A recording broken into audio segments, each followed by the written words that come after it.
안녕하십니까. 신고된 국방안보 브리핑입니다. 오늘도 역시 대한민국을 둘러싼 중요한 안보 이슈를 간추려서 브리핑하겠습니다. 오늘은 첫 번째 소식부터 정말 어이그런 소식이 있습니다. 정부가 천안 한폭침 사건 이후 유지해왔던 독자적 대북 제재 조치인 24조치가 사실상 실효성이 없다며 남북 교류 재개를 천명했습니다. 미국은 즉각 우려의 입장을 내놨습니다.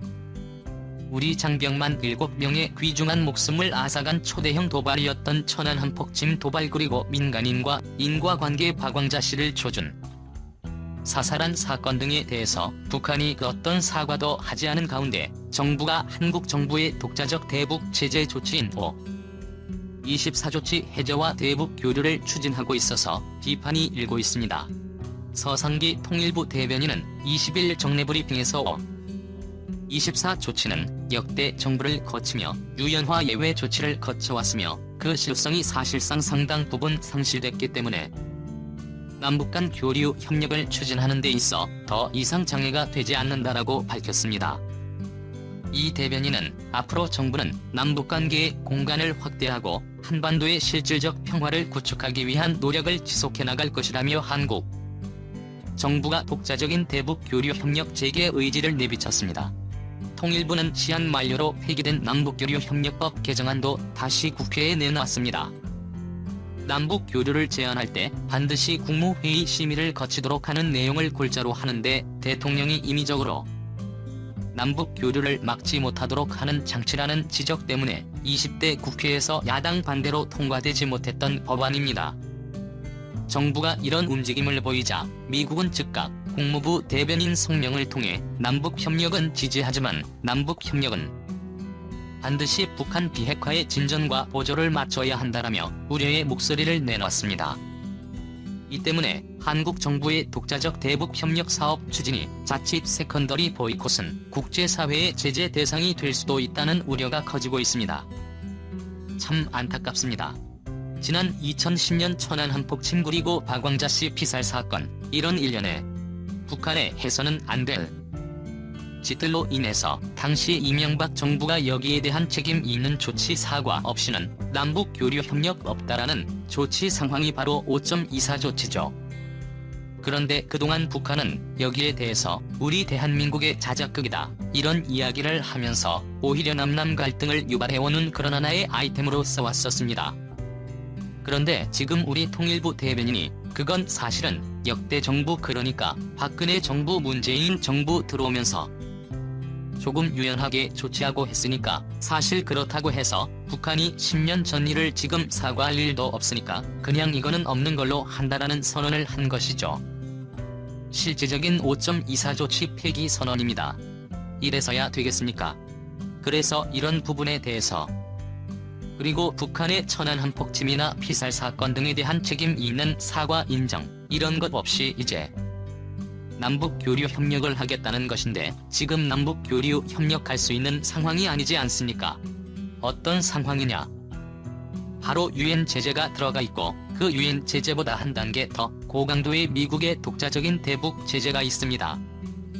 여기를 벗어나서 과연 그러면 우리 대한민국 국익에 어떤 것이 더 국익에 이로운 것인지 현명한 판단을 해주시기를 바랍니다. 북한을 위한, 북한 인민을 위한 대한민국 정부가 아니고 대한민국 국민을 위한 대한민국 정부임을 잊지 말아야 합니다. 그리고 통일은 우리 대한민국 국민의 염원을 담아서 우리 대한민국 국민의 인정과 소원이 결합된 것이 통일이 되는, 이렇게 일부 사람들이 통일이 아닌 북한 정권의 고착과 쪽으로 몰고 가는, 결과적으로 그들은 통일을 위해서라고 이야기하겠지만 이런 식으로 가면 북한 정권이 영국과 쪽으로 몰고 가는 이런 대북 정책은 안 된다라는 말씀을 저는 북한학자로서 드리고 싶습니다. 그리고 전 정부 때는 국회에서 여러가지 대북 지원 법안 제출한 것이 있죠. 그런데 지금 다시 정부 측 법안으로 통일부가 다시 법안을 올렸습니다. 왜냐, 지금 여당이 180석을 확보를 했기 때문에 사실은 어느 법안을 올려도 정말 우려스러운 상황이 아닐 수 없고, 이렇게 되면 국가보안법 이런 모든 것들이 다 폐기될 가능성은 없지 않아 있습니다. 정말 안보법은 또 우리 대한민국의 국민 통일 부분 이런 부분에 대해서 우리 정부가 신중한 생각을 해주시기 바랍니다. 두 번째 소식인데요. 미국의 중국 대리기가 마치 전쟁 직전의 말싸움처럼 험해지고 있습니다. 트럼프 대통령과 폼페이 국무부 장관이 외교적 수사라고 보기 어려울 만큼 강경한 어조로 시진핑과 중국을 비난했습니다. 트럼프 대통령이 현지 시각 20일 유례를 찾아보기 힘든 어조로 중국을 강력하게 비판했습니다. 트럼프 대통령은 자신의 트위터에서 방금 중국의 어떤 미친놈이 수십만 명을 죽인 바이러스에 대해서 중국을 제외한 모든 이들을 비난하는 성명을 발표했다. 제발 누가 좀 나서서 이 멍청이에게 전세계적인 대규모 살상을 저지른 것이 중국의 무능이라는 것을 설명 좀 해줘라 하며 중국을 비난했습니다. 트럼프 대통령의 이 같은 발언은 또 플래처 총회에서 중국의 우수성과 미국의 문제점을 지적한 시진핑 등을 겨냥한 것으로 보이는데요. 지금까지 트럼프 대통령이 중국을 비난한 발언 중 역대급으로 직설적이고 강력한 수준입니다. 폼페이 장관도 거들었습니다.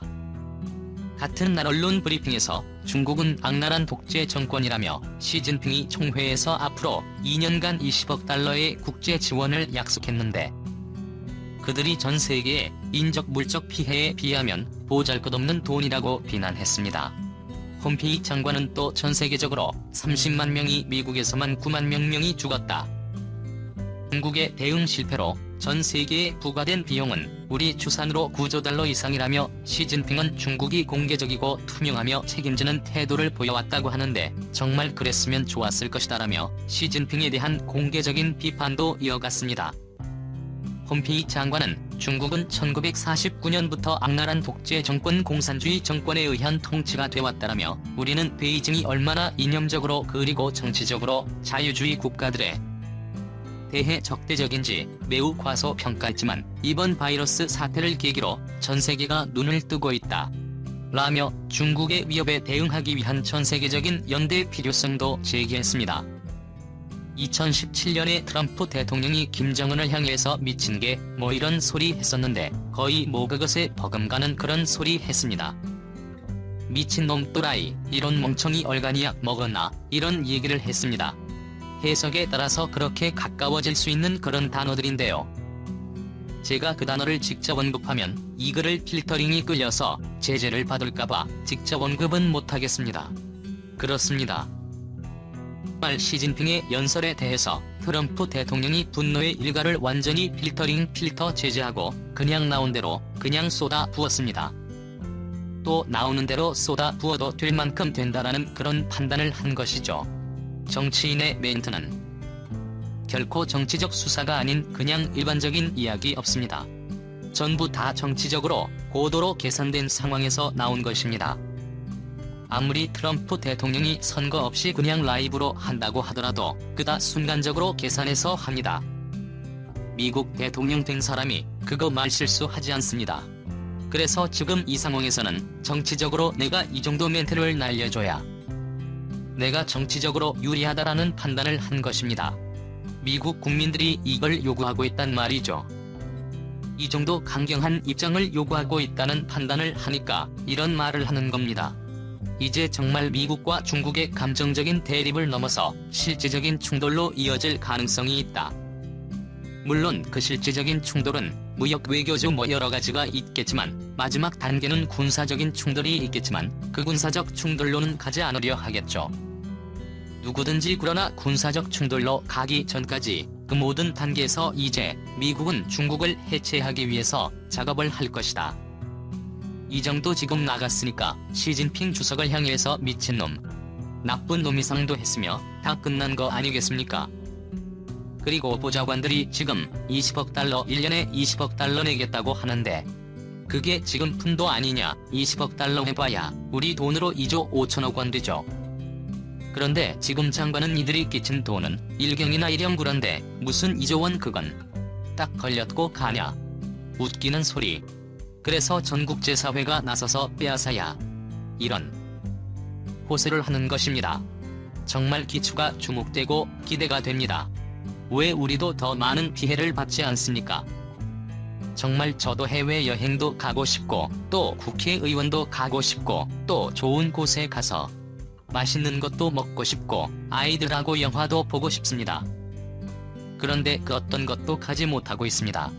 그게 이 상황이 언제까지 지속될지 알 수가 없습니다. 이거 누가 만들었습니까? 미국이 만들었습니까? 중국이 만들어집니까? 만든 자를 책임져야죠. 세 번째 소식입니다. 북한이 최근 한국군 내에서 발생한 여러 사건 사고들을 거론하며 한국군에 대한 비난에 열을 올리기 시작했습니다. 기피 총격 사건 당시에 정말 열과 성을 다해 북한을 감쌌던 우리 군에 대해 나온 북한의 반응은 조롱이었습니다.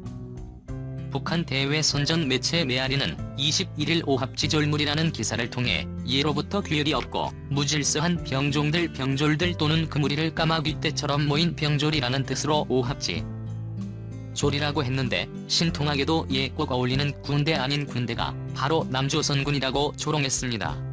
메아리는 남조선군의 정신도덕적 타락과 부패는 걷잡을 수 없는 지경이다 라며 사병들이 내부 규정을 어기고 제멋대로 공장에 찾아가 선노라대다가 코로나에 집단적으로 감염되는 사건이 발생해 사회 각계경악을 자아냈다 라고 웃었습니다. 매체는 또 더욱이 상급이 하급을 폭행하는 것이 일상화돼 이제는 사병이 통제가 너무 심하다고 면담 도중에 중대장인 여성 장교를 야전적으로 폭행하는가 하면 사관들이 상관인 신임 장교를 성추행하는 실로 상상을 초월하는 행위들이 계속 나타나고 있다라고 조사했습니다. 또 매체는 사병은 물론 장교까지 타락할 대로 타락한 것이다라며 부패한 오합지졸의 무례를 믿고 대비와 응징을 떠들어대는 군부 호전강들이야말로 가스럽기 그지없다고 썼습니다. 이 매체와 우리민족끼리 등 북한 매체들은 또 김포 해병대 총기 오발 사건과 관련해서 남조선 군부의 눈먼 총알총탄과 포탄이 죽을 것 같다며 남조선 주민들이 불안해서 못 살겠다고 한다라며 군과 주민들을 이간하는 것도 잊지 않았는데요. 정말 이런 모멸을 당하고서도 윗선의 눈치를 보며 북한을 감쌌는데 열과 성을 다하는 군 제발 정신 차리기를 바랍니다. 이 와중에 청와대에 한번 불려가더니 정신이 번쩍 들어가지고 국방부 대변인이 대변인실에 출입하는 언론인들을 향해서 아주 강경한 입장을 취하고 있죠. 사실 대변인도 평소에 하는 일이 언론인들 기자들하고 친분을 쌓았습니다. 밥도 먹고 술도 먹고 이렇게 하면서 그래가지고 좀 나쁜 기사 비호적인 기사가 올라가면 나갈 것 같으면 가일한 게 나오죠. 그러면 그동안의 친분을 이용해서 내 얼굴 한 번만 좀 봐줘야 기사들을 삭제하자 이런 식으로 해서 조율해 나가는 게 사실은 대변인은 중요한 업무입니다. 그런데 지금 여기는